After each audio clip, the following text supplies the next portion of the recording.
we'll start with that, and I'll lead that. I pledge allegiance to the flag of the United States of America, and to the and to republic the republic for which it stands, one nation, under God, God, indivisible, indivisible, with with liberty and justice for all. for all. Okay, thank you all for joining us. I just want to make mention of the fact again that, and this is probably for anybody who's joining. Well, here comes Dan Newsom. That is it, Mr. Planeta or Matt Planeta to the group there? Mr. Planeta. Okay, Mr. Planeta. Okay, he approached the Energy Commission and asked if we would allow the scouts to participate in tonight's meeting. And we said, sure, that's part of what we do on the Energy Commission is public outreach. The more people that we can involve in matters concerning energy in the town, the better. I understand that the scouts have an objective to achieve a merit badge of some sort. And I was told that you have primarily an interest in what maybe some of our major energy issues may be in the town of Cheshire. So I've given that some thought, and Mr. Plin and I had a brief conversation. I put together a list of things and he responded with what he thought would be appropriate. But I thought long and hard, and it's probably the biggest challenge, the biggest problem that we've got is that most people don't understand energy. What is energy? As a commission, we deal with primarily two forms of energy in town, electricity and natural gas. And way back when the commission was founded, back in the 1970s, eons ago, we spent a lot of time conserving energy. In other words, eliminating energy waste, and all for the primary purpose of reducing costs. If you eliminate waste, you can reduce costs. But over the years, that evolved into a different kind of a mindset, and it wasn't so much energy conservation as it is now energy efficiency. In other words, once you've eliminated the waste, then you look for ways to use energy efficiently. But what is energy? And for tonight, since we have a relatively little amount of time to talk about this, electric energy is measured in units of kilowatt hours. I don't know if I can see you guys or not, but do you guys know what a kilowatt hour is? No. Nobody knows what a kilowatt hour is. Okay. Well, a kilowatt hour is a unit of electric energy. Okay. I have your school. You all go to Highland School? One St. Bridget. Yeah, what? Mostly Highland and one St. Bridget. Oh, okay.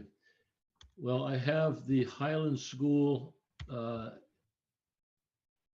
energy consumption for last month, and it was some 88,000 kilowatt hours. And the cost of that consumption was about $12,000. You say, well, that's, it's kind of meaningless if you don't know what a kilowatt hour is. But it's really a measure of, okay, do you know what kilo stands for? It's 1,000, right? A kilowatt is 1,000 watts. Just like a kilogram is 1,000 grams, and a kilometer, or pronounced kilometer, is 1,000 meters. The prefix kilo, K-I-L-O, means 1,000. So a watt, and that's part of the equation. A watt is do you know what a watt is? Let me ask you that. Yes. You do know what a watt is. Okay, so a watt is a little bit easier to understand because, for example, a cell phone might use 5 watts. A microwave oven typically uses 1,000 watts. A television, like a flat screen TV, probably consumes 50 or 60 watts when it's running. So to give you an idea of what amount of power that is. But watt or kilowatt or 1,000 watts, kW, is a measure of power. And you multiply power times time and you get energy. So a kilowatt hour would be using 1,000 watts for an hour, kilowatt hour.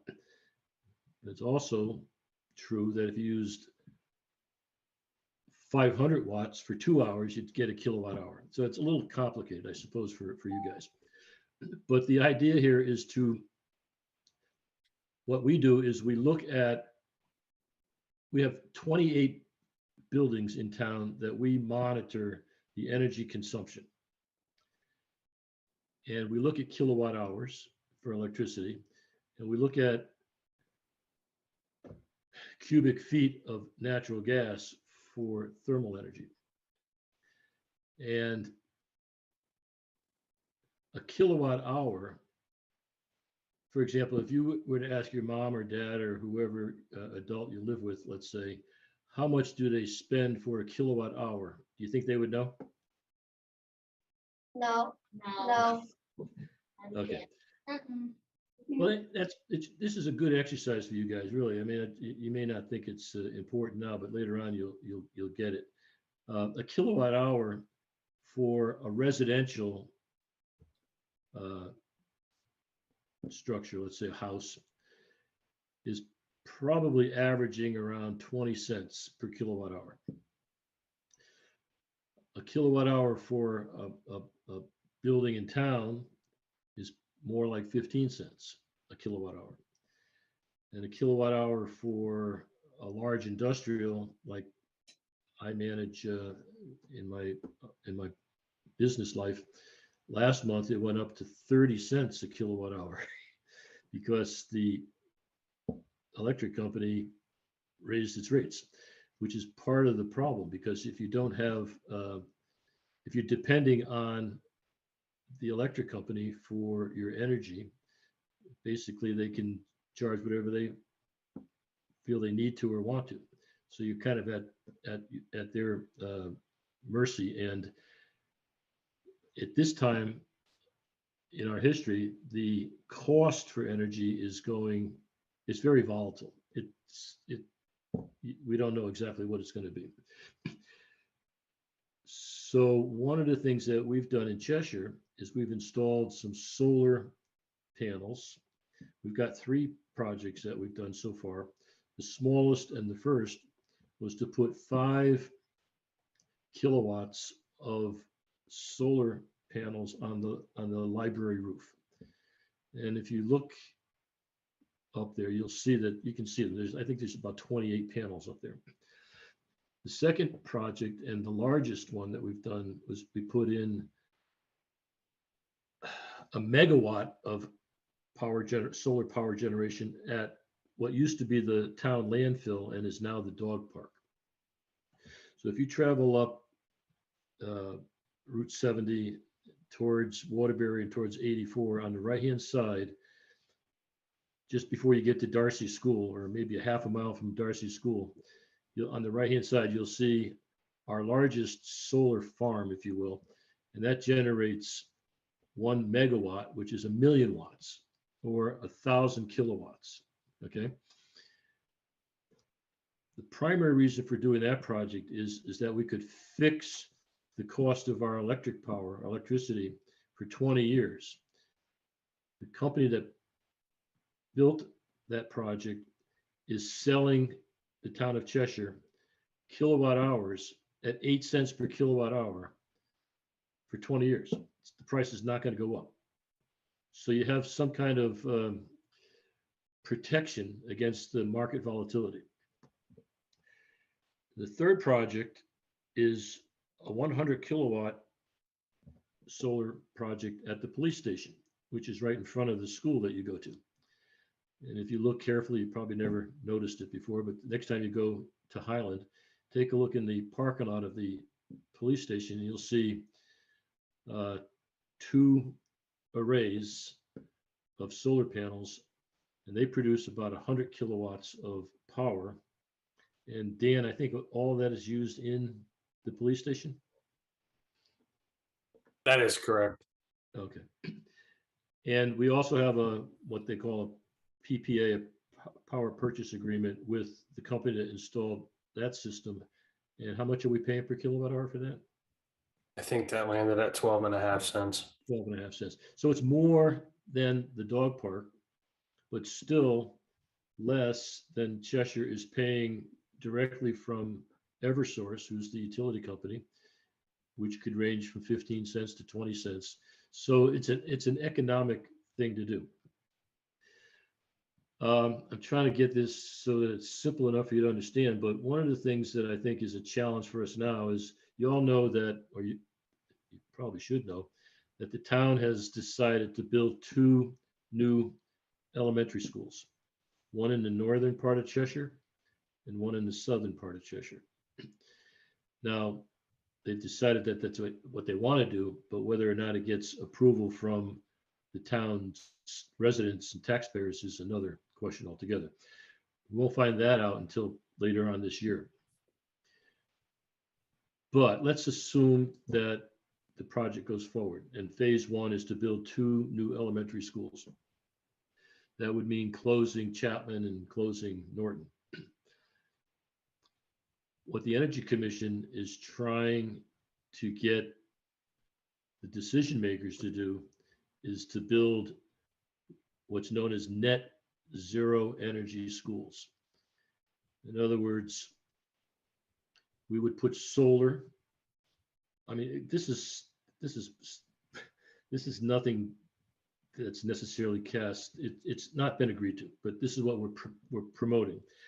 We'd have some kind of a solar power generation on the school building, which would generate enough electricity for the school to use and not have to use any power from the grid. In order to do that, we'd have to have some very efficient construction, a lot of insulation, walls, windows, and very efficient equipment in the school, including the lighting, and the wherever else you're using the electricity for, plug power and what have you. But one of the major consumers of electricity in a school or any building is your what we call HVAC, heating, ventilation, and air conditioning. Very, very costly. What we're proposing is that the architect and the building designers take a look at ground source heat pumps. Maybe this is getting way over your head, but you can get heat out of the ground. You can use that heat to heat the building and also to cool the building. You'd have a reversible system. So anyways, a net zero school is something that we'd very much like to see built in town. Why? Because, well, first of all, we think that it's going to be a lot less costly to operate over the life of the building. That brings up the question of life cycle cost, which is a little complicated. But the challenge is that to build a net zero school, it will probably cost more than a conventional school. And are the taxpayers going to approve the extra expense of a more energy efficient and renewable energy school? So that's a challenge. We've got to figure out a way to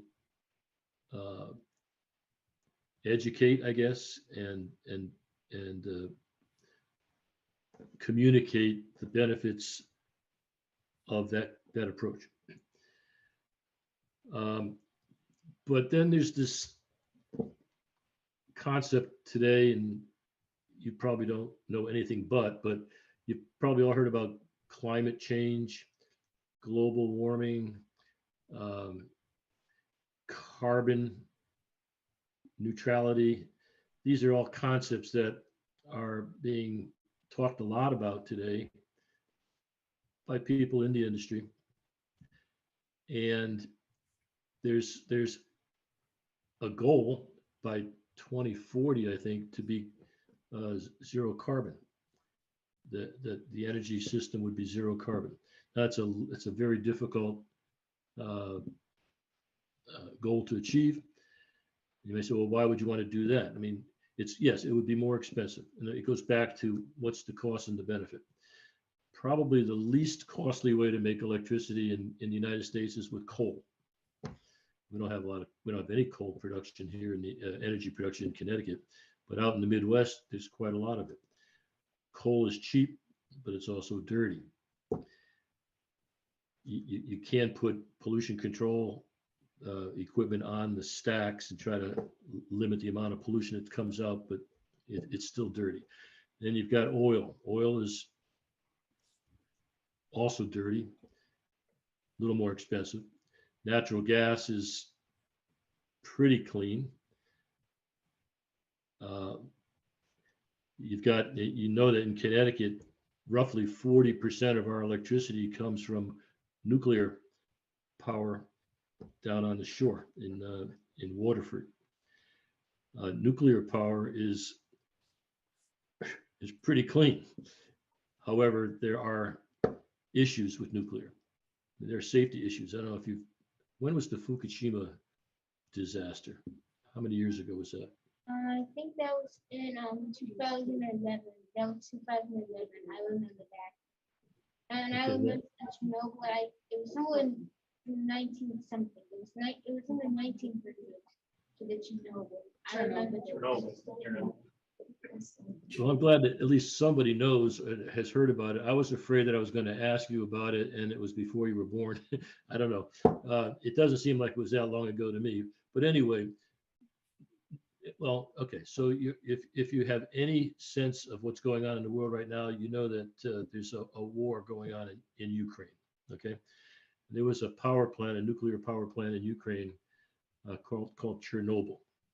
And there was a disaster at Chernobyl, and it melted down, and it blew up, and it created radiation that spread all over Europe and probably, who knows, maybe most of the world. So those are the issues with nuclear. It's extremely efficient. It's clean if it's managed properly and controlled, and if you don't have any accidents or tidal waves or whatever. But you don't know for sure what's going to happen. So it has its own set of issues. It's also very cheap. I mean, it's cheap. The power that's produced by reacting whatever they do, uranium, is extremely inexpensive. But the cost to build a nuclear facility and to manage it properly is extremely expensive. So what alternatives do we have? We've got solar. We've got wind. There are still hydroelectric generators in Connecticut. Those are all referred to as renewable sources of energy, meaning that you don't use them up in the production of the energy, the kilowatt hours.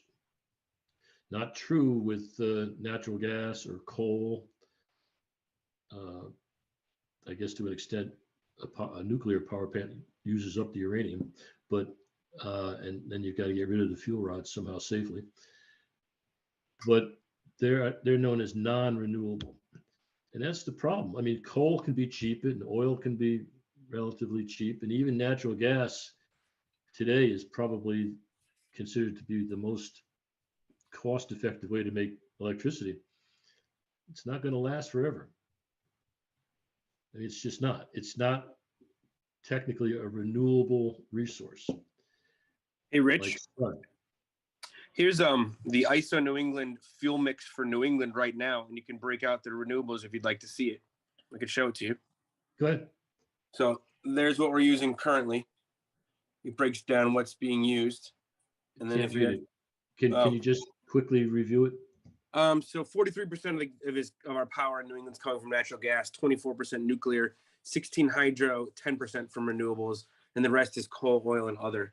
If you go into renewables, the vast majority of renewable in New England is coming from wind at 52%, and then trash at 23%, wood at 22, and then landfill gas at 2. That's because solar is at 0 because the sun is down for now. But when the sun is up on a sunny day, it's by far our largest renewable energy source. Right. Just So thank you for that. And that's what the first numbers you were quoting were national numbers, right? no, that was New England. Just I'm New doing England. all of New England. Okay, New England. Okay, so back to, and I hope I can wrap this up quickly so that, and I want to give you the scouts a chance to ask questions if you have any. But what's our challenge today? Carbon neutrality. Again, a lot of this tends to become political. You know, people who are for or against, or people who believe or disbelieve climate change. A lot of what goes on in the world today, which you probably don't really realize, is driven by not so much science, but politics. That's just the way it is. But there are a lot of cities in the state of Connecticut who are now lobbying, or their councils and their local governments are lobbying to prohibit the installation of any new fossil fuel HVAC systems, heating, ventilation, and air conditioning systems. It's not a law yet. The state of New York, I think, has instituted a legislation, and maybe Dan or somebody else knows better than I do. But there is a movement to eliminate. When I say fossil fuels, that's energy that comes from literally fossils, dinosaur fossils, and stuff that you dig up out of the ground. Gas and oil probably being the most commonly known. There's a limit to how much of that is available. Plus, when you burn these, quote, fossil fuels, you create greenhouse gases. Greenhouse gases are thought to contribute to global warming. Again, you can do your own research, believe it or not, but whatever. So, but from what I know, and from what, I'm in the energy business, so I kind of try to keep tabs on this. I'm not an expert, but I can tell you what I read. It might be coming to the point where we won't be able to heat our buildings with natural gas. So therefore, when you go to school, or this will happen long after you're out of Highland, I'm sure, but no more natural gas to be burned in a boiler or a furnace to create heat for your classroom. But you could get that heat out of the ground. So that's what I was talking about earlier, the ground source heat pump. So anyway, I don't know if Mr. Planeta, I'm not sure if I have answered or addressed some of the things that you wanted me to. If you have any specific questions, me or any of the other commissioners would be happy to answer them for you. No, I think that was good. I think it gives them a good overview and just some takeaway points. I don't know if you guys have any questions. Yeah, go ahead. How do you get heat out of the ground? I don't know how you get heat out of the ground. Well, you drill a well. And basically the ground, you all know, even though it's like wicked cold out there today, you go down deep enough and the temperature of the water is in the 50s. And that's in the wintertime. It's pretty constant temperature year round. But yeah, you drill a well, and then you circulate a liquid, most likely some kind of water with antifreeze or something in it, and you run that through the ground. The heat in the ground heats up the water. The water goes into the building, into a heat pump. It's too complicated. It's kind of complicated to explain. but then after it goes through the heat pump, goes back into the ground. So you're basically taking heat out of the ground, using it in the building, and then returning the water back into the ground. In the summertime, you're taking the heat out of the building and putting it into the ground. It's a loop. It's a closed loop, and it's basically referred to as reversible air conditioning. So in the winter, you take the heat out of the ground and use it to heat the building. And in the summer, you take the heat out of the building and put it in the ground. And it's all done with pipes, plumbing, let's say. That you drill wells, you put in horizontal pipes, and you circulate the water through that system. Guys have any other questions? No. No? Okay, so turn the lights off more at Highland and save them some money. You know, Highland, before you guys got there, I'm pretty sure, was electrically heated. And it was the most expensive school, I think, in town because of the fact that it was electrically heated, but not with heat pumps. It was electrically heated with resistance heating. And the price of electricity being what it is, it was very expensive to operate. It was converted back 6 or 7 years ago, Dan, and so was Cheshire High School at the time, to put in gas. This is, again, things change quickly. Gas rooftop units. I think there's, right, Dan? Are there gas rooftop units at Highland? Highland has a boiler room, A boiler room. Okay. gas boilers. I actually just replaced the gas boilers with higher efficiency gas boilers over this past summer. Okay, good.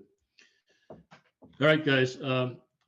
I'd like to thank you again for your interest. I hope you have picked up something to get you on the way to your merit badge. Again, keep in mind that it doesn't sound probably that is all that interesting to you now, but later on, it'll become more and more important to you to know about energy, how much it costs. You know, one of the things you could maybe want to, as a special project, compare the cost of operating a normal gas-powered car to an electric car. You know, electric cars now are roughly 4% of the market is electric cars, and they say by 2050,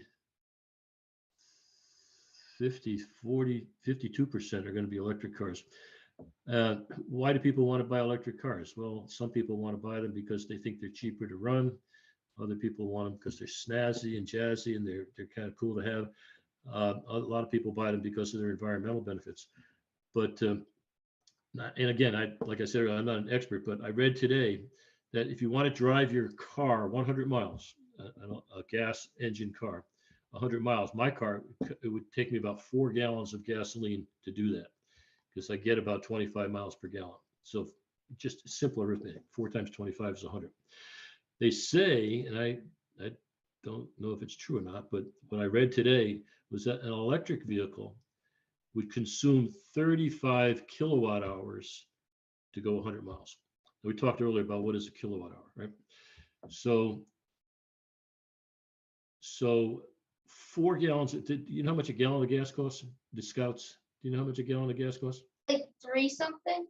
Yeah, let's say it's $4, just for the heck of it, right? So $4 a gallon, and 4 gallons is what? How many? 16? $16 to go 100 miles. In a electric car, it costs 35 kilowatt hours to go 100 miles.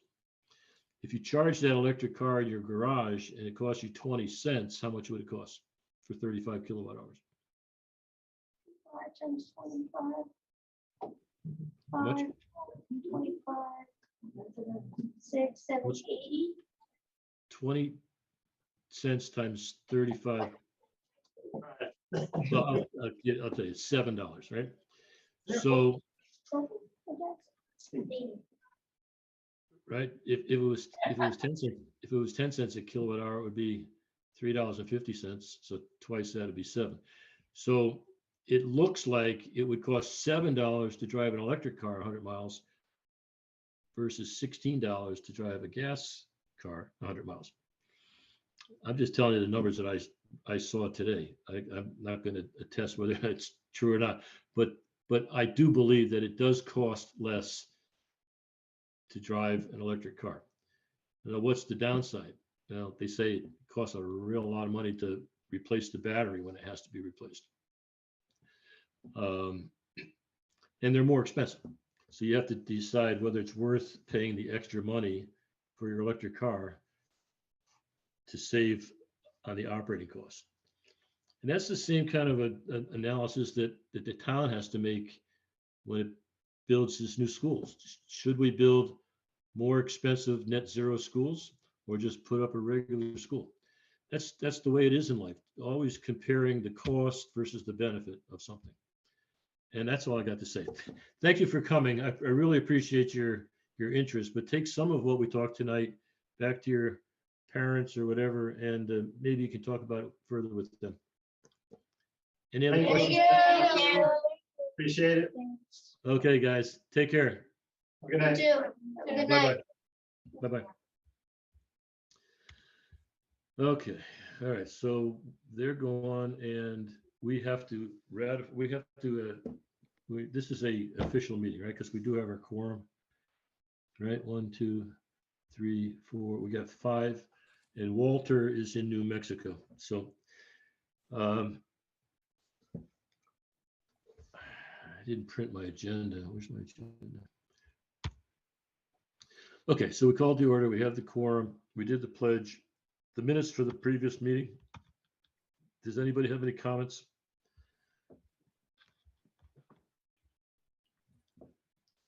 Joan Schechtman's name is spelled wrong. I know that.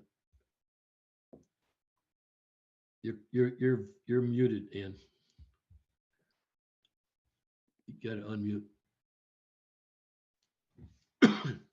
No, Yeah, if you just want to tell me how to spell Joan's last name. Mm. I know that's not the way you spelled it, but That's okay. Okay. I'll send it to you. Okay. Thank you. I think it's SCHEZTMAN or something like that. Okay, so let's go back to the agenda. Communications. No, I don't think I have anything specific. Mr. Chairman, a motion for approval of minutes. Oh, yes, I'm sorry. Thank you for that. Seconded. Okay, any further discussion? No? All in favor? Aye. Good. All right, thank you. Up again. Okay. Rich, I never Okay, heard so- from that guy that you CC'd me on the email about solar from. I would be glad to help him, but I reached out to him. It looks like I emailed you by accident. I tried to get a hold of him by the number that was there. If you hear from him, I would be happy to help him. I just can't get in touch with him. I think I heard back with a thank you, but Oh. he never got in touch with you? Nope. And then I texted the number that was on the email. I never heard from him.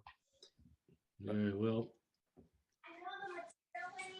I don't know. Oh, Ira. Okay, Ira says, Ira used to be on the commission, just so that you know.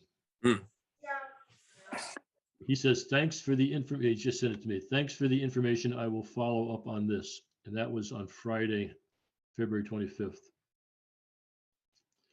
So, yeah, I mean, you sent him a note, right? So if he doesn't get back to you, then he's, by the way, I told him that he should talk to you because I thought you had solar. Is that true? I do, yeah. I'm Okay. pretty well versed in solar. Yeah. Yeah, that's why I thought you'd be a great asset or a resource. How about Chris Smith? You have solar? Oh, yeah, big fan of it too. I'm happy to talk to whomever on solar. Okay, good. All right, well then, if I hear back from Ira directly, I'll tell him that you're waiting for him to get in touch with you. That's all. Okay. Okay, so we're on to old business, and A1 is the pool cogen system, and David is still concerned about the utilization. The current operating rate is still in the 50% range. David, why don't you take it from there? Yeah, I've contacted Aegis, the installer, and copied in pool director Sheila Adams and Dan. And the latest I got was, because I checked January and it's still only going at 50%. As I said before, it's got to go above 90 to be working the way it should be working, saving energy. But I don't think Aegis has established communication with the pool people, and I'm not sure who's running the maintenance program at the pool, whether it's Park and Rec, Public Works, Sheila Adams, or what. But What I say haven't you, heard Dan? from any of Alvaro? those people. As I reported last month, it is Sheila is the aquatics director, facilities manager of the pool. I did contact Sheila in response to Dave's email that had gone unanswered. From Aegis Energy was looking for the set points for the boilers. Sheila wasn't able to provide them, so I actually facilitated that through our public works building specialist who can access their program, the SNE system, and he was able to provide me with the set points, which I conveyed to Aegis Energy. Of mention, Dave, and to the commission as a whole, they are again experiencing in a similar nature to last year around the same time, if you recall, issues with the Lochnavar boiler. That unit is again down, which when that one went back online last year, much of the issue with the unit was resolved. So I again conveyed that to Aegis Energy as a potential spot for them to start looking at. As you know, it was mentioned to them as a probable cause last year is where their system picks up the temperatures in conjunction to where the secondary boiler is coming into the system. Looking at the set points again, and I don't know if they've actually had feet on the ground there, but I did share that information with them, and hopefully before it resolves itself by means of the unit going back online, they actually take the incentive to get out there and see where it is that this lack of communication is coming from, because it's likely to do with not necessarily the set points, because the pool set points haven't changed, but where the communication is taking place between the unit and the building system. When did you talk to Aegis? I forwarded that information to them today. Today, okay, all right. Okay, where'd Dave go? I'm here. What seems to be the problem with the Lochnavar boiler? Lochnavar boiler, it's a sensor. And I think it was a sensor in the combustion chamber. So Dave, And Sheila's responsible to make sure that's working correctly. That's something that, she has a building attendant, we would say, that helps her manage the system there. She doesn't, obviously, our staff doesn't actually work on the boilers. It's a third party that works on all the equipment. What is it? A local contractor, Bowman or somebody? No, I don't recall the name of the company offhand, but it isn't somebody local. Yeah, it sounds like it's a communication problem. They did say in that last email, Dave, to you, is that they had communications established. Yeah, that was a couple weeks ago, but a day or two ago, what's Chris Kennedy is the guy's name at Aegis. He's asking me if I knew what the set points were. So obviously, but I think you've gotten back to him since then. So Correct. yeah, I think it's got to be more than the set points. If the basic problems with the boiler, somebody's got to fix that, obviously. Well, the boiler being down it seems to be a trigger, as it were. The set points on the equipment is all the same. Unfortunately, last year again, a similar circumstance took place. The boiler is down for a different reason. Last year, it was a computer card that went bad on it, but similar circumstance in that specific equipment boiler was down, and that's the primary boiler. So maybe something with the communications in relation to the secondary boiler, where that picks up and gets into the loop. and the temperature sensor is. I can't speak to it directly because if I knew the answer, I'd supply that to them and they would have it fixed by now. Yeah, so it sounds like there's two boilers, one goes down. I think the secondary boiler is actually the larger boiler. That's That's correct. That's the original boiler to the facility. That's a Well McLean. It's a older, inefficient boiler that was left in place for circumstances such as this, only as an emergency backup. And unfortunately, we've been running on an emergency backup twice. right, and it uses much more gas. And actually, it was left online or available to actually, if they recharge the water in the pool, it would heat the water. It heats a lot more everywhere. quickly. Correct. But if the thing is set up correctly, the smaller boiler should be secondary to the cogeneration unit from a set point viewpoint. Correct. And when the system is operational, it does. But for whatever reason, when that Loctivar goes down, there's a gap in the communication that's seems to be causing the issue. And basically, if it goes on for like 2 seasons at 3 months, 4 months, you're talking about $40,000 of taxpayer money. So Okay, Dave, can you kind of keep on this with Sheila or whoever, just to yeah, I make think sure I'm gonna have that, to talk to Sheila too. yeah, okay. I hate to, as a citizen, interfere with the operational aspects of the town per se, Well, I would say, Dave, much to the point as last meeting, I'll talk to Sheila and I'll talk to John Gallick. Okay. And, I prefer it that way. I'll make it a point to again, she was in those email chains that you were trying to communicate to Aegis on. If you let me, I'll reach out to them. Okay, thanks. Yeah, so, yeah, Dave, don't be.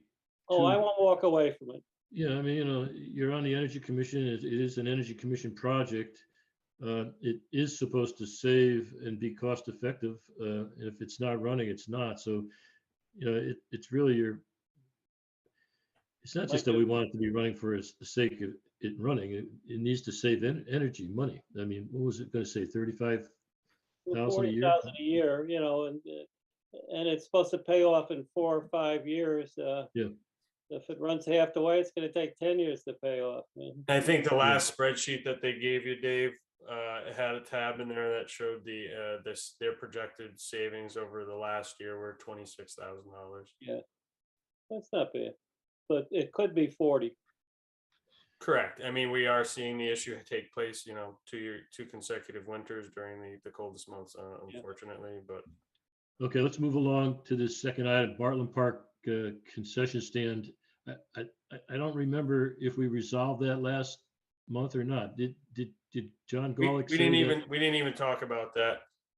Okay, so I actually have asked the Public Works Grounds division to take a look at it. They were gonna we can't just shut the power off to the facility.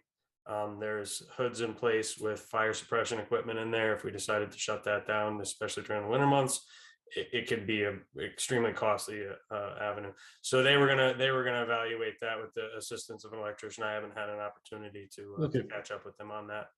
All right. Okay, so you're still involved. Yep. All right. Okay. Maybe Chris Smith can talk about benchmarking Energy Star Portfolio Manager. Are you the guy that's putting in the data now, or the Yes. data that's not automatically downloaded? Okay. No, that's some of it is. I have to put in the some of the fuel types, and I think Dan Bombero, I have the stuff when we met in your office a few months ago. That's all up to date and in, but I think I'm a few quarters behind, and I don't know if you have that data electronically that you can send me. You have these sheets that you can't see because I have a stupid filter. I know what they look like. That Yeah. is how they get logged in. So I think I have stuff. I have all of 19, looks like most of 20, and I think this stuff is on a few quarter delay, right? So I think I'm missing probably about 3 quarters Yeah, so what you'll likely see is you'll see a year in a sense run maybe, starting, you'll get into like February, Yeah, March, then it'll die out because there's no real oil consumption that whatever's in the tanks at that point forward. And then you'll see again pick up maybe September, October, we'll start getting the first fuel ups for the following year. I'll check with the office to see how many deliveries we've had since you said. So you said when was the last one you have? October 20?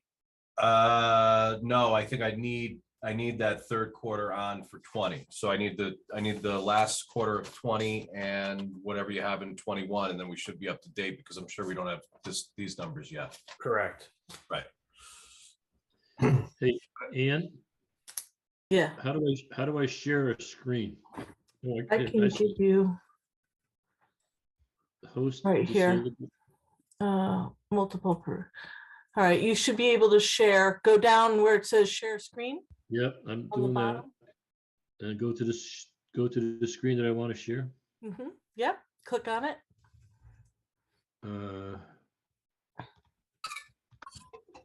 This is the one I want to share. Can anybody see that? No, No, No, no. you have to hit the blue share button once you select it. Oh. Blue share button. I don't see a, oh, I see it. Oh, I don't, no, mine is grayed out. Choose what to share. I see 4 blue buttons. Yeah, you hit the green share screen icon at the bottom, and then there you go. No, How about that? We Can can you're see now? sharing. We can see the screen. Let me see. How about that? There you go. There you go. Everybody can see that? Okay. Yep. I just wanted to brag about the fact that I went into Portfolio Manager this afternoon with Mr. Gavin's help. And I haven't been in there for a while, but this is the energy profile for Highland School, gas and electric. So this is the kind of stuff that's in there once you get in and you figure out what the heck you're doing. But you can see that the electric and the gas are seasonal, right? The electric is high in the summer, August, and low in the winter. And the gas is low in the summer and high in the winter. Just to see that, and I think the most recent electric bill was February 2nd. Can you see my screen still? Okay, so this is these are the numbers that, can you see this? Yes? Mhm. Yes, Rich. Okay, so these are the numbers that I gave the Cub Scouts earlier, that last month, 88,000 kilowatt hours were consumed at a cost of $12,800. So I still have to figure out how to totalize everything so I can see the whole town at a glance. But Chris, you're putting in oil and propane, right? Not electric. No, that's automatic. Yeah, the electric is automatic. Okay. I'll tell you what, Rich, one of the problems though is you saw those snake graphs, and you can highlight any month you want, but some of that data, it's being put in the system, but it's not reflected in the overall for the entire town. In a city, like you'll notice on the list of 28 towns that some haven't been updated for 2-3 years. The electric It and might be gas. reflective of energy that are accounts that have been closed. No. Some of them actually are using months. I mean, because each one, if you touch any of those red or blue dots, you'll get the input for that month up to date, almost always up to date through at least the end of last year or the first couple of months of this year. But some of it is, for some reason, isn't working back to the overall consumption for the city. Well, this is just Highland School. Right. But you'll notice one of the schools has like Darcy hasn't had data put in. It'll say since 2012 or something like that. What? Really? Yeah. Dave, I would say if you came up with a list of ones, you could have those specifically looked at. Yeah. And Darcy? But you said? again, if they have another account that was set up that was, maybe they terminated that one account and open a different account for whatever reason, a new meter set, and it didn't come over, there might be something on that side. yeah, that's why I was Uh-oh. This saying is maybe Darcy. have UConn re-update or recheck some of the inputs or stuff. It's beyond me, Oh, there's Darcy School. So look at that's July 19th. The electric's July 0. I don't know what's the black line is fuel oil. Yeah. So it looks like they electric's had a 0. little bit of data that was input for that. Right, and then I think they converted to gas, so, So the electric grid is up to date, January 20. right. No, But it's showing zero it's production. showing 0. I Yeah. don't think they're. Oh, here. Yeah. Okay, so what does that mean? There's a few glitches, and I think it's just a software manipulation issue. Well, there's the bill, the most recent bill, Right. and it says 9,000 kilowatt hours. Yeah. But go to the first screen where the 28 buildings are listed. Well, I don't know what that's going to tell you because I'm Well, telling it'll you, tell you that the most recent update was 4 or 5 years ago, but no. How did these I numbers don't- get in here? How did these numbers get in here? well, that's There's what I'm saying. 9,000 kilowatt hours and $1,600. Right. If you go up to that display tab, Rich, where it says display years, right above where the graph is on the right-hand side. Yeah, you can put all years in there or any year you want. Yeah, and you can see if there's a gap there. But I mean, it's showing that you're Yeah. using them. Yeah, so right there, you could show all years. All years.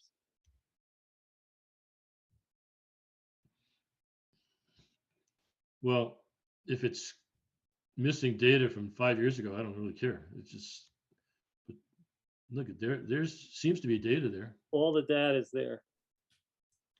But if you go back to On that graph that you have for that one specifically, right, well, the parameters for the graph. but if you go to the first thing before you get to where it lists the 28 buildings and then the overall energy consumption for the town, it'll show that some need updating. Okay, well, Although the data's in there, but I'm not sure it's being translated into the overall scoring for the building. all right, well, I'm going to That's a take that off. technicality. You've been saying that for a while, but I'm just not seeing it there. But I'll study that on my own. Let's Your go list of to 28. You know what we've discovered together today is that we have different menus. And I guess you can design the what you see on the screen individually. And I don't know quite how to do that. In other words, I had different options than you had as far as Right. pull down screens, as far as what I could see. Right. Well, again, I'm bringing this up because I went in today with Dave. It's been 6 months, 8 months since the last time I was in. I don't go in enough, and not going in a lot means I don't know my way around. Yeah, I mean, it's very powerful program. Very, very powerful. Very powerful. Now, again, it's only as good as the data in, garbage out. If the data that's going in isn't good, or if it's missing, it has limited usefulness. But I don't want to take up any more time talking about that now. But Chris and Dave, you're supposed to be looking at this and then coming up with ideas for additional projects for the town, right? You still doing that? Yeah, that's the goal. And I think we have most of, with the exception of the last few quarters of oil, I think we're pretty much in there. Dave, You seem to be pretty up on a lot of the properties here. I defer to you if you have some thoughts on where we're probably best advised to be looking next. Yeah, I think as we said before, the primary thing is this low cost or net zero school options and how to reinforce our opinion on that. And then, I gave Rich a list of where we're spending our money in various things. Like we're spending 67 million or BTUs on schools, and we're spending 17 on the pool, and we're spending 4.5 on the police department or something like that. So, I mean, you can get an idea where the money's going and which ones are below or above. So like the police department seems to spend a lot of money, more so than other police departments in the United States. And things like that we can maybe reanalyze or look a little harder at and see where the low-hanging fruit or even higher fruit is hanging at this point. Right. Okay, let's go to, all right, so Chris and Dave, you are agreeing to continue to pursue these next generation cost-saving opportunities, but you're right, David, I think the net zero, the next gen school plan, if it gets approved in November, it's going to create a whole lot of opportunity for us to weigh in on. I don't know whether our recommendations will be received,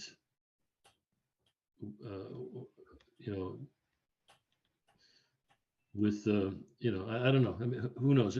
I think the main, I said earlier tonight, the part of the problem is going to be the extra cost to get to net zero, and some kind of demonstration or education as to what is life cycle cost and why is it important. And then, are there going to be laws that prohibit, by the time these schools get a shovel gets into the ground, is there going to be anything that prohibits, bans the use of fossil fuels? I don't know. Maybe, maybe not. Or do we even care? I mean, should the town, under its own volition, decide that we want to be more environmentally conscious, Proactive. I mean, the thing that you and I talked and we've discussed at the meetings is, it seems like this combination of solar power collection and geothermal heat collection versus fossil fuel is an ideal combination. And Well, it's being done. It's not just a crazy idea. It's being done by Manchester and Greenwich is I mean, there's a lot of towns interested in, and not just in new construction, but in major renovations, putting in heat pumps and solar. And coupled with there's going to be increased demand for higher rates of air circulation in schools. So ventilation, heat recovery of waste air and stuff like that, it's going to be very important moving forward in any of the buildings. Right, and we didn't talk about it. I wish I had mentioned. I probably went too far with those kids discussed, but storage. There is a energy storage incentive now in the state of Connecticut to develop energy storage systems, primarily battery energy storage, BESS. Couple that with your photovoltaic, your solar systems on these new schools and your heat pumps and whatever, you can literally make it a self-sufficient renewable facility. Okay, so it's going to cost some money, yes, but again, is it going to save, how much is it going to save more than it costs? That's really all you're really interested in. the cost to benefit or the benefit to cost ratio. If it saves more than it costs, regardless of what it costs, it should be a good project. Now, the challenge is to sell that to taxpayers. Yeah. Well, I think, I'll just take the opportunity to say it here. I get the sense, and it's through I'm not in any way suggesting, nor do I believe that anybody on this commission or the town council or the board are at fault, but I do feel like, having been on this commission for about a year, it seems like this commission is kind of not viewed as, but something treated as like a bit of a nuisance. We are advisory in nature. We don't really have a whole lot of vested authority in this commission. And so anything that we do, it's really incumbent upon the elected boards and the council to either take our recommendations or not. And it seems, I'll just use the word nuisance. I feel like we are viewed as more of a nuisance than an advisory group. And I'm not saying that any individual feels that way. I think it's probably a product of, COVID, not being in the building, not interacting with folks as much. That's probably it. But I can't help but get the sense, pretty much month in and month out, that it's like pulling teeth and to get some attention from folks on the board or folks on the council. And testament to you, Rich, I think you've done a lot, I think, to try to press for that. So I commend you for that. But I feel like we're fighting that kind of battle too. I don't think that we need to be, I think there's probably ways that we could do a better job somehow of integrating. And I will use the evidence of them wanting to consolidate the environmental commission and us. I don't know if that's really a policy driven thing, or if it was really just like, how do we minimize, the noise, and that's not where we should be. Yeah, I get that. Just while you're talking there, I just opened up an email that I got from Sylvia Nichols at 6 o'clock with a thumbs up in a response to one of the emails I sent out recently about net zero and resiliency and renewability and all that. So, I mean, yes, some people on the council are listening. I would go so far as to say even if they're not listening, doesn't mean that we should stop talking. I mean, and again, I don't think it's any one person. I think it's really just a product of, I think, how strange this last couple of years has been. I think that probably is a big impact. We're not in town hall. We're not rubbing elbows with these folks. We're not going to these meetings in person. Things are really different behind a Zoom screen. And quite frankly, I haven't met any of you in person. My entire time here has been behind the Zoom screen in this room with you all, right? So, I'm hoping things maybe turn around a little bit and we get an opportunity to be a little bit more in person, which I'm looking forward to. Maybe that helps, but I just thought I'd. You're right. At least we don't have masks on, huh, Chris? Right. Hey, Ann, you don't have to wear a mask anymore, do you? Nope. Awesome. I know, it's great. Yeah. Chris, I think part of it is just, we're all on this commission because we are concerned about energy. Right. And, that's not normal. That's not how most people think. So, Yeah, no. That's funny. I was going to say, and Dave and I tried to dig out some numbers this afternoon while I was getting re-educated on this software. How much do we spend? I mean, yeah, how much energy do we consume is one thing. Try to figure that out. But what's it cost? And I think we came up with a number of like 1.2 million for electricity, and who knows how much for gas. And maybe Dan, do you have those numbers? Dan Bombero? Do you know what? Not off the top of my head. I'm sure I can get something. I mean, we can look at the budget. Annual budget is pretty succinct to what we actually spent. I think I might have that on my screen here simply. But yeah, the annual budget for FY22 is 120 million. I'm thinking that we spend a couple of million on energy, maybe 3 million, something like that. Not really sure, but it's something in that range. And that's a low percentage, right? I mean, it's like one of those things like energy. Okay, so yeah, it costs a lot, but what is it as a proportion of your total budget? Not a lot. And that's why I think people tend to be not too interested in it. They don't understand it, for one. What the hell is a kilowatt hour? What's a watt? What's an amp? A volt? And nobody understands all that. And if you look at your electric bill, there's 15 lines on there of all this stuff. You just gloss over it, pay the damn bill. So what if my kilowatt hours went up from 7 cents to 20 this year? I mean, everybody's electric bill who gets their electricity from Eversource and not a third party increased significantly in January.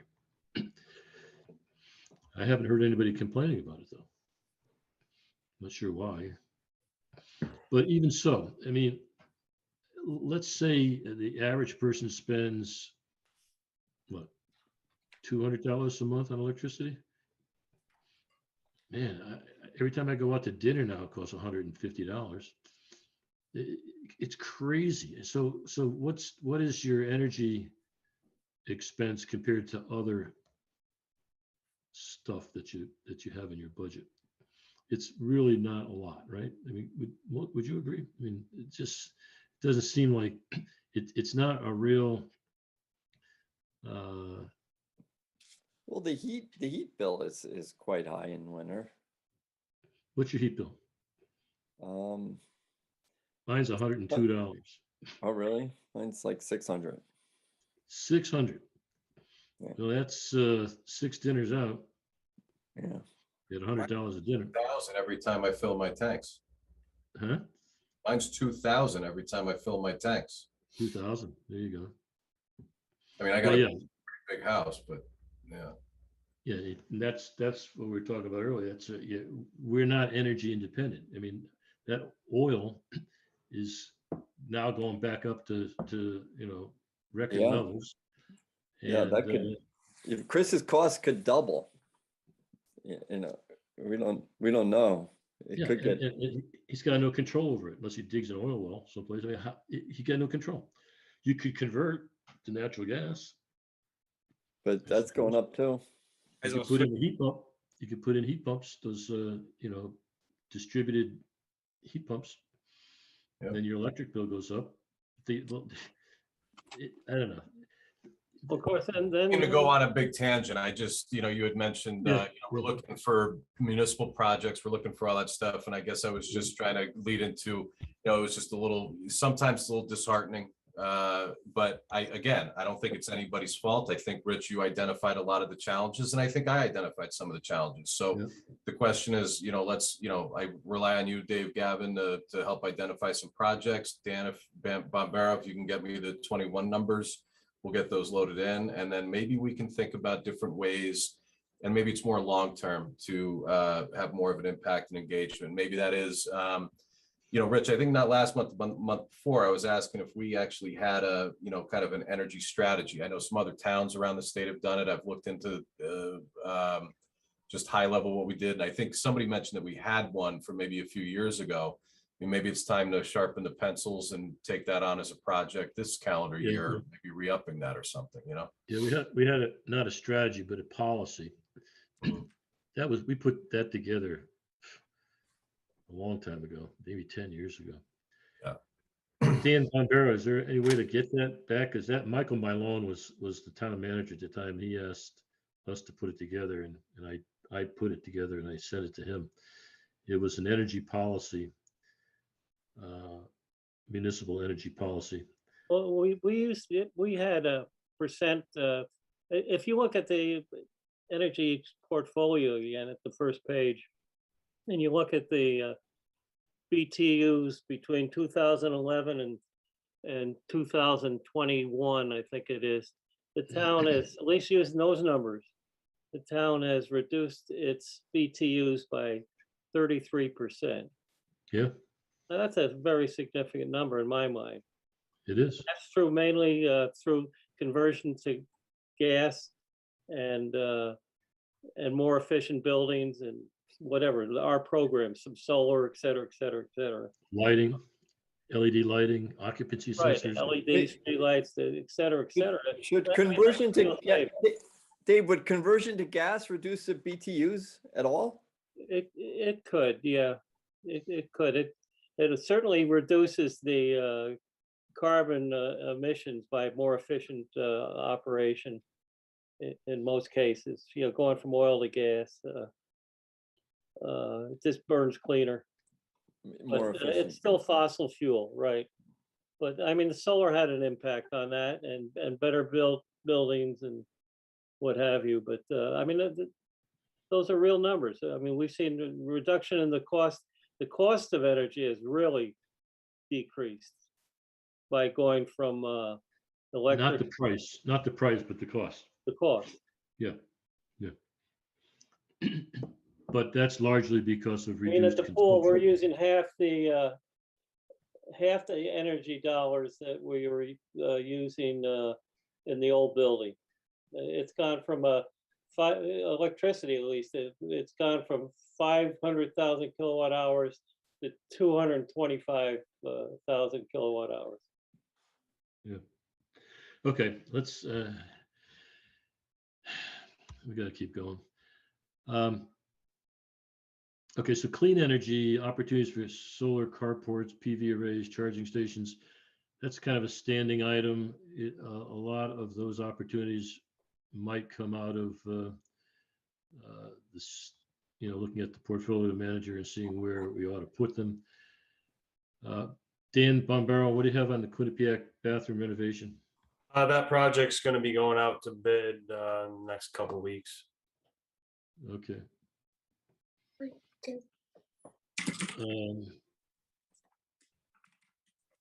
Chris Smith, a couple of months ago, you said that you would put together a spreadsheet for tracking programs and grants.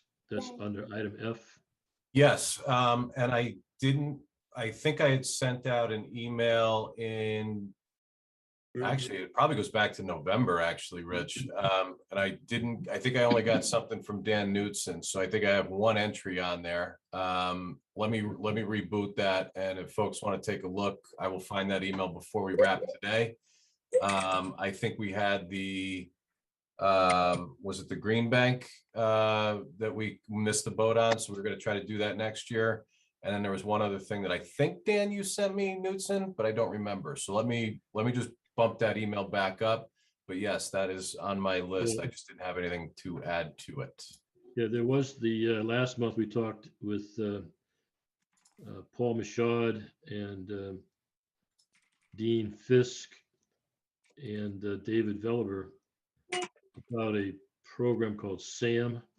Oh, yeah. And I had to jump early that meeting. I apologize. I had to Yeah. leave before they finished. So yeah, if we have that too, let's add that in there.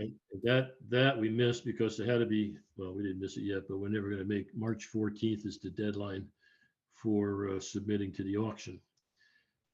And I sent a letter to Dean. I think I copied everybody, indicating that we just don't have enough time to get our head around that. And also Dan Bombaro reminded me that we got to be careful not to just jump into one solution. We might have to look at we might have to float an RFP for competitive bids as well. We don't know for sure, but it's just, it's too much, too fast.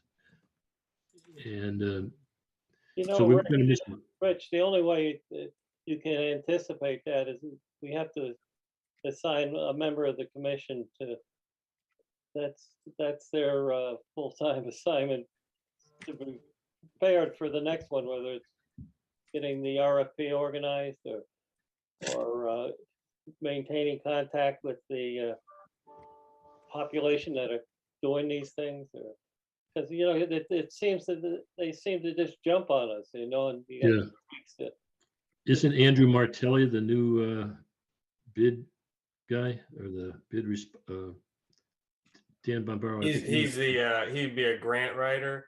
In this case, my suggestion would be in a similar fashion to the Energy Commission's proposed to the council in the past, is potentially hiring a third party firm to represent the town in a similar fashion to the Green Bank proposed last year, evaluating both town buildings, school buildings, get a holistic review of town properties, and go after any of these programs that might be deemed the most fruitful for the town. Benefit that SAM program that they were discussing with the group. That is a new program as such, and it will be offered twice a year. I think at least through 2026. So you'll have an early year and then mid-year, I think August solicitation with different percentages of the program being allocated to each of the openings. So you missed this initial opportunity. However, the bidding requirements are there. You would be asking if you were to pursue the like Dave said, the one that jumped at you. You'd be looking for a 20-year bid waiver. In the past, the commission's gone through the route of hiring a third-party consultant to do these evaluations, apply for the credits on the town's behalf, and work with town staff on putting together a bid proposal, an RFP proposal for the lowest possible price somebody's willing to give us in a competitive fashion, so that you're getting the best opportunity for the town. So Dan, can I ask a question there? Does that apply if the potential provider or whomever is, of course, we need to do that, right? Those things are there for a reason. But does that also apply if it's a state or quasi-public entity with whom we'd be entering into, like, say, for instance, a green bank? The town policy, as it's stated, is to bid out for anything. I don't know that there's specific language written with respect to a quasi state agency, but even in that point, you still have an opportunity on a competitive bid to even have them propose on it, and you still have the opportunity again to be getting, instead of the best number they're willing to give us, is the best number anybody's willing to give us. Okay, got it. In the past, we've used ECG, right?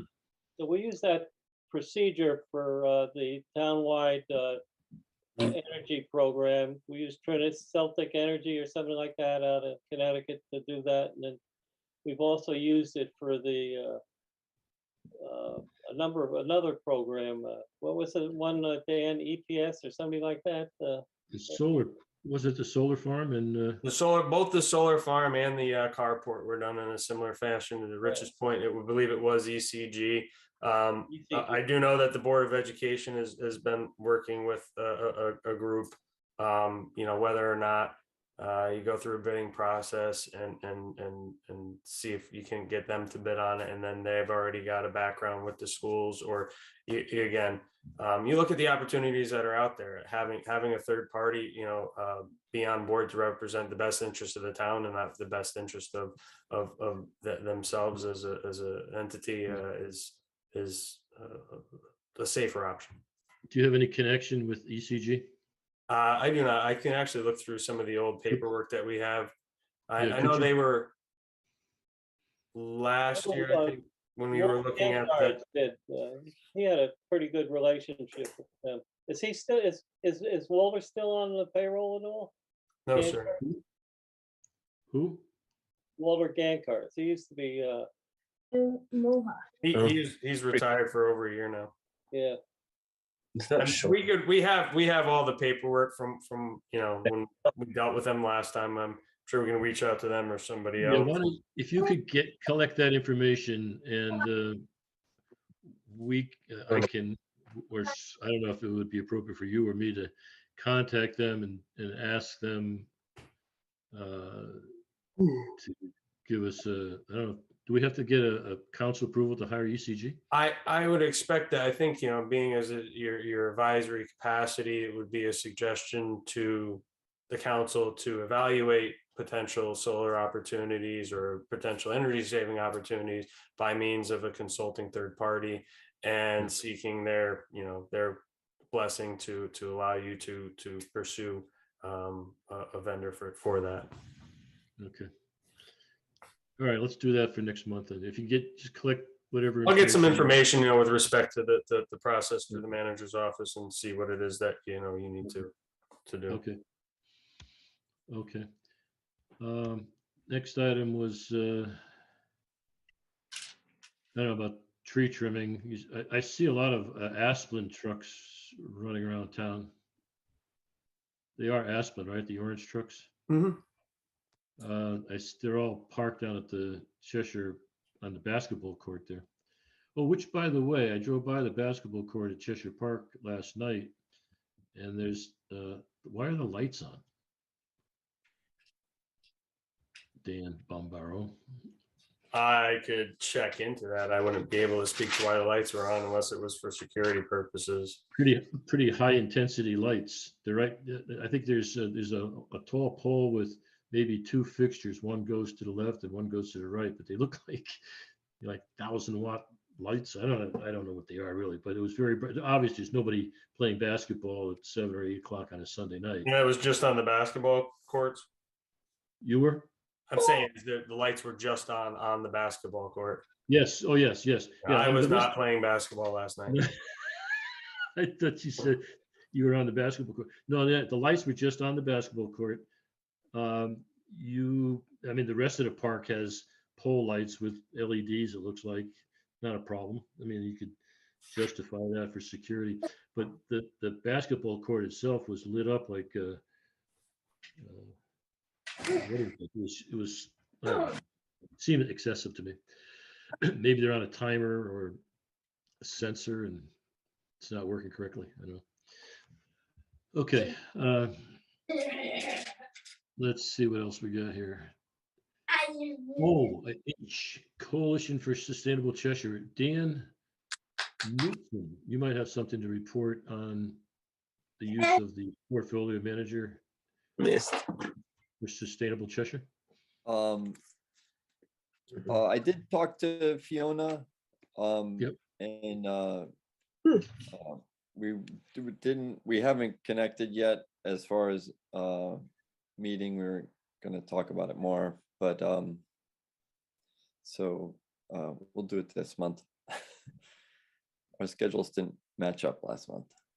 Okay, well, yeah, I mean, from what an email, I don't know if she sent it to me or to you and me or to everybody, but it sounded like what they need for benchmarking. What? We have 1,000 times over. I mean, it sounds like it's a slam dunk to get to get the points towards silver just by adopting what we are already doing with energy. Yeah. Natural gas. Mm-hmm. So Nuclear. you're gonna follow up, right? You follow up with Fiona? Yeah, I'll follow up. Hey, Ryan. Can you mute if you don't mind? Okay, school modernization. That's on there because there's a whole lot of stuff to talk about school modernization, but I don't really think it's necessary to take up a lot of time today. I send everybody a copy of everything that I've sent to the town council, primarily Tim Slocum, Sylvia Nichols, Jim Jinks, Peter Talbot. Whatever I'm communicating with them, I'm sharing with all you guys. And I think Chris mentioned it earlier, that I'm trying to get them to listen. The only thing I can tell you is that it seems like they're listening, but they keep telling me that it's too early. I don't want to miss the boat. So that's why I keep bugging them, to use again your words, Chris, but or annoying them maybe. But I don't know. I don't know at what point we interject our recommendations or what's the proper format, but I've been sending them emails and links and web pages and whatever, and including technology white papers and also information on what other cities and towns in Connecticut are doing. So there's absolutely no way that they could ignore that. Rich, what Maybe- about, what if we ask the town council and the board for maybe even for each of them twice a year, a 15-minute block on their agenda to kind of give an update or something? I mean, is there a way to formalize this where it's less, email traffic and chasing stuff down, where we can integrate ourselves a little better? I don't know. I'm not necessarily suggesting that. I'm just kind of openly brainstorming here. Well, I think, attending a council meeting, I don't know if, Ian, are the council meetings in person now or are they still Zoom? No, I thought they were, I mean, you always have an opportunity you can attend by Zoom. I can ask Arnett and find out. I'm not Yeah. sure, though, 'cause I know we can meet all commissions can meet in person. I just don't know how town council's handling their meetings. Yeah, but to Chris's point, I mean, I don't know maybe we need to brainstorm offline or something, but Why don't we definitely, brainstorm offline? I mean, I guess I was thinking like, and this goes back to my question about whether or not we had, we said we have an energy policy. I'm wondering if we start doing like kind of an energy strategy, kind of similar to what the state does. They update it every 5 years.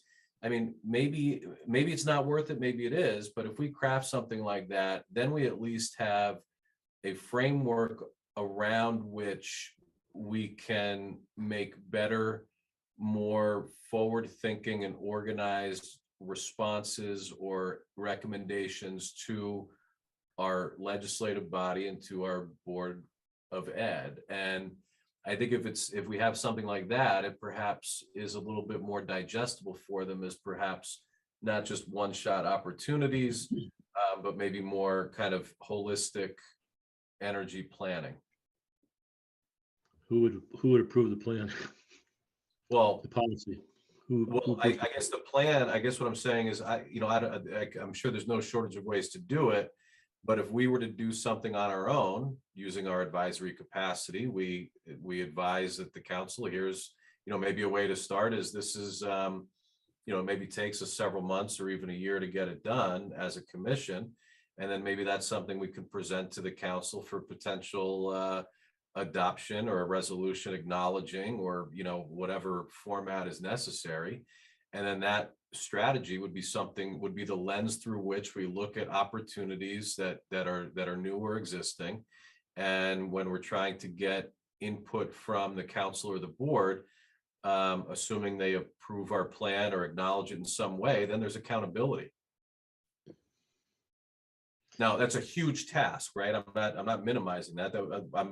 I'm suggesting something that if we as a commission decide to do it, it will be a lot of work for all of the commissioners to kind of pull something like that together. But if it is, maybe that's just a better springboard, a better platform, a better holistic approach when we're dealing with the folks that we're advising. And in this case, it would be the council and the board. I think that we probably should have an energy policy or plan regardless of what happens with the school modernization or the next generation school. I don't know if we could ever get something comprehensive in place before the decision, before November, let's say. It's going to sink or swim in November, it looks like. Because that's when the referendum is going to be. Yeah. They've got to get some information to Connecticut's, whatever the body, the agency or whatever it is that's provides what do they call it? Money, the shared money. They got to get something to the state in June. Office of Policy and Management. Is it opium? Okay, but there's another, I don't know, whatever. There's whatever agent, is it opium that decides what kind of contribution the state will make towards town building? Well, it's the project? legislature, but through OPM ultimately, yeah.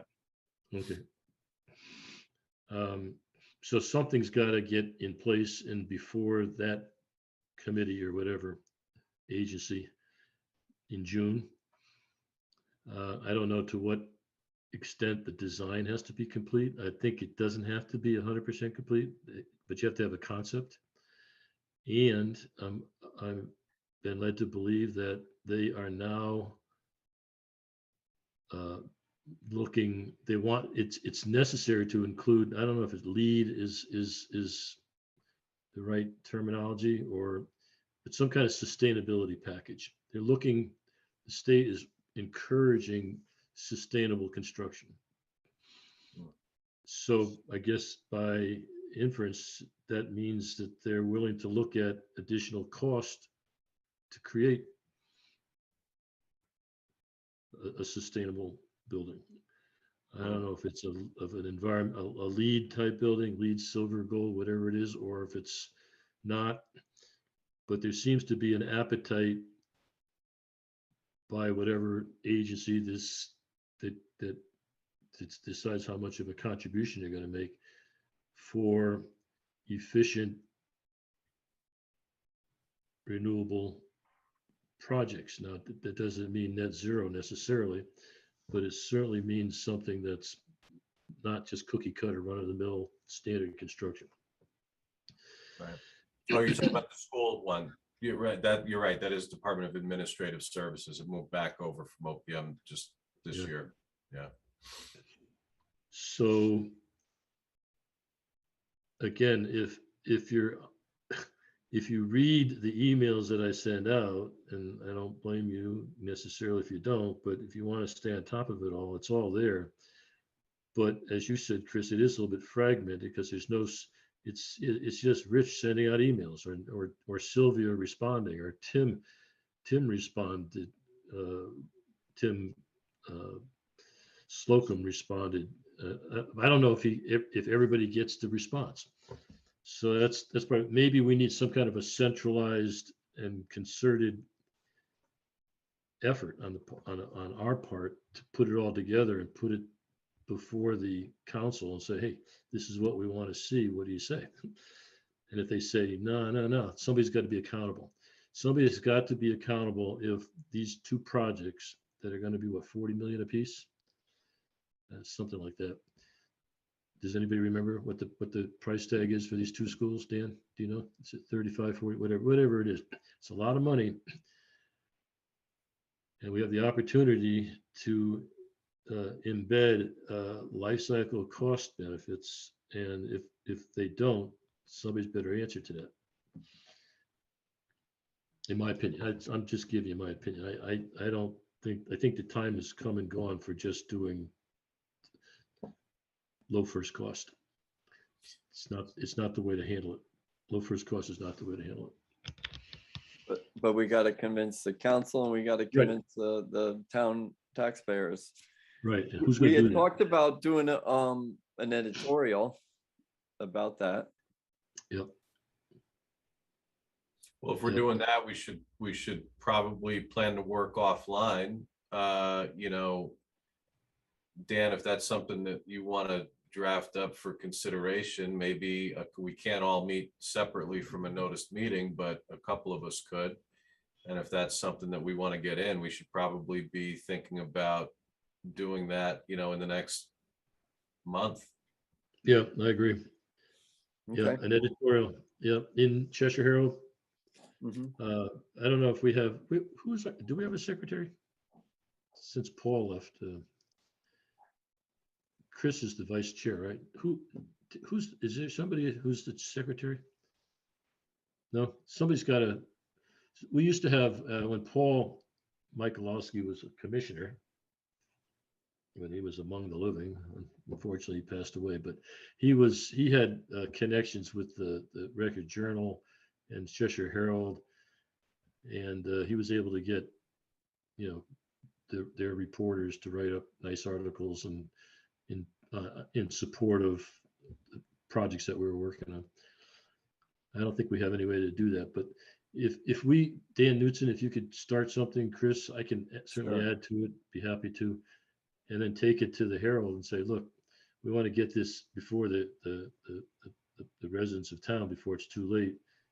And Yeah, and I don't mind taking it to the Herald too after people agree Yeah, on yeah.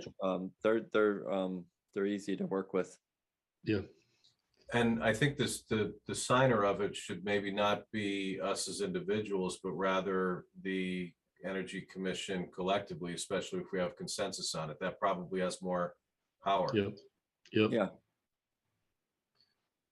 right.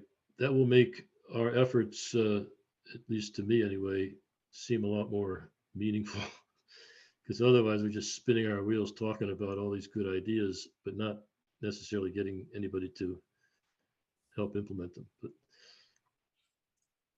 I don't know. I don't know how Tim Slocum would react to this, or Sylvia, or who's the vice chair now? Don Walsh. They probably would not want us to stir the pot too much. Well, let's see what a draft looks like. And you know, if we decide and we'd probably have to review it before our next meeting, take a vote and go, because that'll be March, what, 20 something?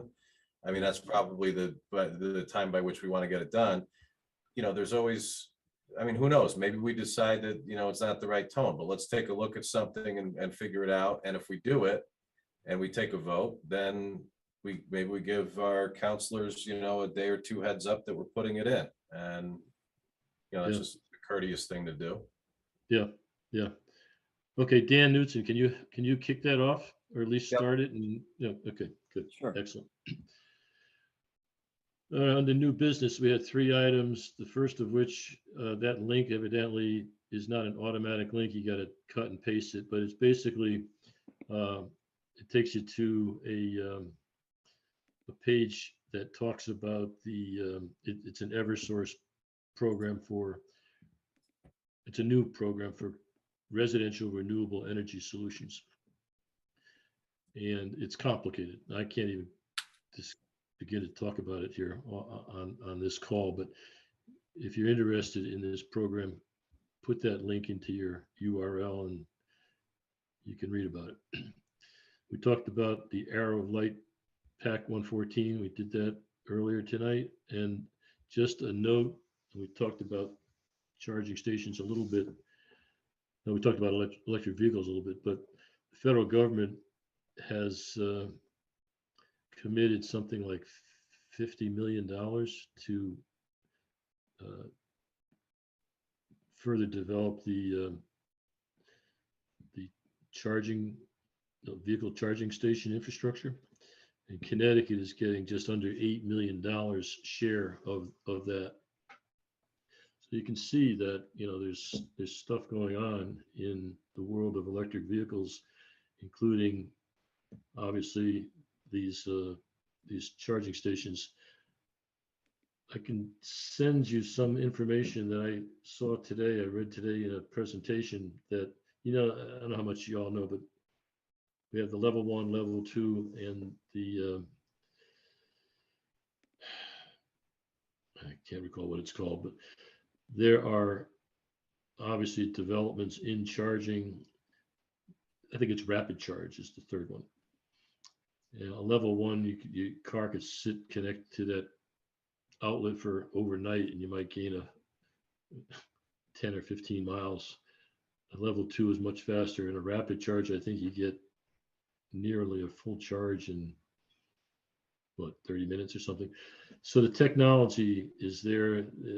Obviously, if you can't charge an electric vehicle, that creates range anxiety, which is a problem. But I don't know how anybody gets their hands on any of this $7 or $8 million, but you know that, or maybe you don't know, but the Energy Commission was responsible for installing one charging station at Big Y down in South Cheshire. I don't know if there'd be any interest in installing any others and whether or not we could do anything to help achieve that goal. Anybody have any ideas or comments on whether or not we should get involved with any additional, that by the way is the Paul Michalowski Memorial Charging Station at Big Y. Because Nice. Paul actually ran the point for that. I mean, EVs, I think you mentioned it earlier, Rich, that they're really going to explode. They kind of are on the explosion track. They're going to end up taking over being the majority of vehicles on the road in, a decade or two. And why wouldn't we want to be on the, cutting edge of that? It's the right thing to do. You need the infrastructure for it to happen. Right now it's an amenity. Ultimately, it'll be a necessity. So, I think anything we can do to increase that network here in Cheshire, statewide or regionally, is a good thing. Yeah, and that might be one of the projects that you guys come up with. It's not a cost savings opportunity. Well, it could be. I mean, yeah. Dan Bombaro, do you have any electric vehicles in our fleet? No. I know the garage, the highway department was evaluating opportunity for bringing on an electric vehicle, one of those like smaller vans, if it were. They were evaluating cost approach to that for the coming budgets. Wasn't there something to do with the senior center? Was there? Yes. Like a shuttle or something? Yes, I was going to mention that we talked about that a month or 2 months ago. That would be a good application. So what are the hurdles, I guess? First cost? Math on the electric vehicles as I was looking to get a Tesla Model S. In Connecticut, not really cost effective because our electric rates are so high.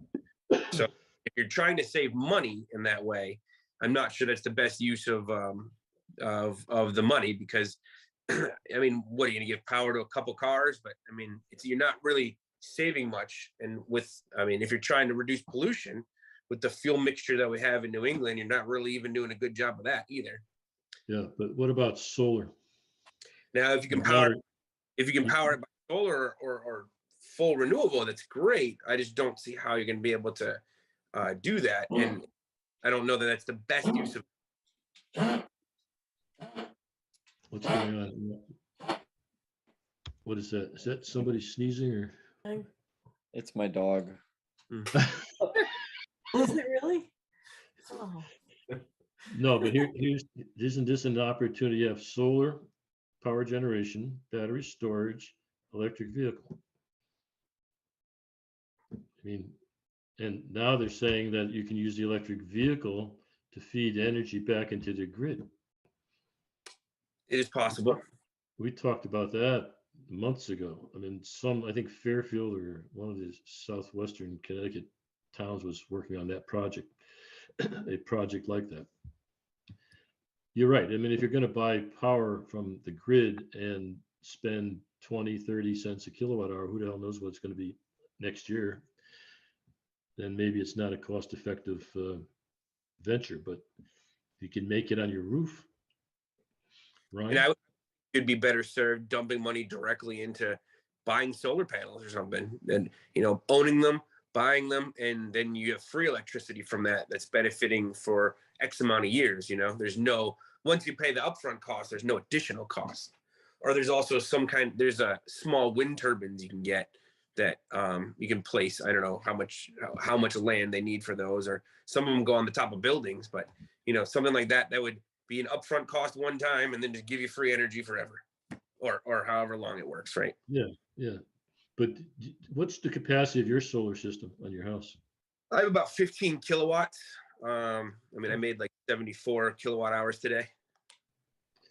50, and so your house, you said, was big, but doesn't use 15 kilowatts, does it? I have a surplus right now. I use a lot of power. I mean, my lowest bills are around 300. In the summer, they were approaching 500, and that's only air conditioning and electronics. I don't have a pool or hot tub or electric heat or anything. Could you But charge a car? Could you charge size the solar for to be able to charge a car? I can. I believe if I actually had an electric car full time and I only charged at my house, that would start making me have to pay the grid again. Like I don't pay the grid at all now, right now. But I can charge at work. We have a couple extra chargers at Eversource. There's some of the malls. As they get more prevalent, that'll become more, a more realistic option. But as far as spending town money, I don't know. I don't think that's really. There's not going to be really any return on that. You're going to make a couple people happy a day that can charge. And yeah, but I think it's more than just. I mean, cost savings is probably a top metric, but I think it's, if we're making decisions only on cost, we'd be making some pretty poor energy decisions, right? Like, and look at the history of the trajectory of where energy's gone. I do think there's also value in potential higher cost energy options when there's other benefits on the back end, public health, other stuff. So return on installing another electric charger. What are we getting out of that? We're expanding the availability of electricity to hopefully get more people to buy electric cars. Are we trying to show that the town is energy forward? I mean, like, I just don't see what's the benefit that you're getting from that installation and that expenditure of money. I think it could be, a town, the same way that a park could be a benefit, right? The park isn't generating anything, but it's an amenity to the public. And, I mean, we don't have to debate this here. I'm not disagreeing with you. I'm just saying that if we were always making decisions on cost, particularly in the energy sector, we really wouldn't have much progress, Yeah, But I think we all agree with that. It's not just about cost. There's other considerations, and we were talking about it earlier about, low cost versus low carbon, carbon neutrality, environmental, climate change, all of that stuff. There's other side benefits, and I mean, all this is a mute argument. If, as people are saying, in 10 to 20 years, 70% of the fleet is going to be electric. I mean, they're going to have to get charged somewhere. yeah. And probably out of it's curiosity, going to be a combination of like a Tesla wall battery and some solar panels. And I mean, probably your better investment would be taking that excess and storing it in investment in a battery. batteries are about 10 years right now, and they're extremely cost prohibitive, and they're going the wrong direction, because I was waiting to buy one as they came down, but in the last it's like 6 months, they've shot way back up.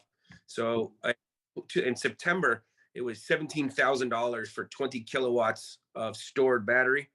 In January, it was $24,000 for 20 kilowatts of stored battery.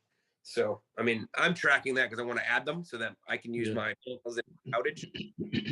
So, I mean, well, you're right, but over the long run, the cost will come down, just like it did for solar, just like it did for LED light bulbs. It's the market transformation, and who knows? Anyway, it's a great discussion, and I think you're both right. I mean, you can't just make decisions on cost, but I agree that whatever you do needs to make sense, obviously, and we need to have there needs to be I don't know if it's part of our energy strategy. Why would the Energy Commission promote another electric charger? Shows at blocking heat or allowing or stopping heat from escaping is for a relatively inexpensive cost. You can get some films that you can put on that could substantially reduce our cooling costs in the summer. Yeah. I mean, it's something that's relatively cheap. Yep. Yeah, that's been around for a long time, right? Those films. Yeah. Reflective film. Yeah, and then we didn't mention it earlier. Maybe we did last month, but this next generation school thing has got phase 1, right? That's going to be they're going to lead off with that, but there's phases 2 and 3 and whatever coming down and they're going to renovate all the remaining schools. And if the new schools have air conditioning, which they're planning to do, the old schools are going to probably have to be equipped with air conditioning, right? And part of obviously, when you do that, you want to make sure that your building is insulated properly. Maybe the film idea becomes more important because, you're not just going to, the idea is not just to throw air conditioning at an old school, is you got to make the old school as tight as possible, right? And then figure out the best way to air condition it. So a lot of things coming down. I think though that is bringing me to the end of the agenda. Is there any motion to adjourn? Yeah, just By one Mr. comment. Smith, Just one seconded by comment. Mr. I'm going to probably miss the April meeting. I just want to have that reflected for quorum purposes. I don't know if anybody else has conflicts, but I know April meeting, I'm almost certainly not going to be able to make it. Okay. March, I will be able to though. Okay, let's vote. All in favor of adjourning? Aye. Thank you very much for your participation. And some people have action items like Dan Knutson, right? Dan Bombaro talked about a few things. Okay.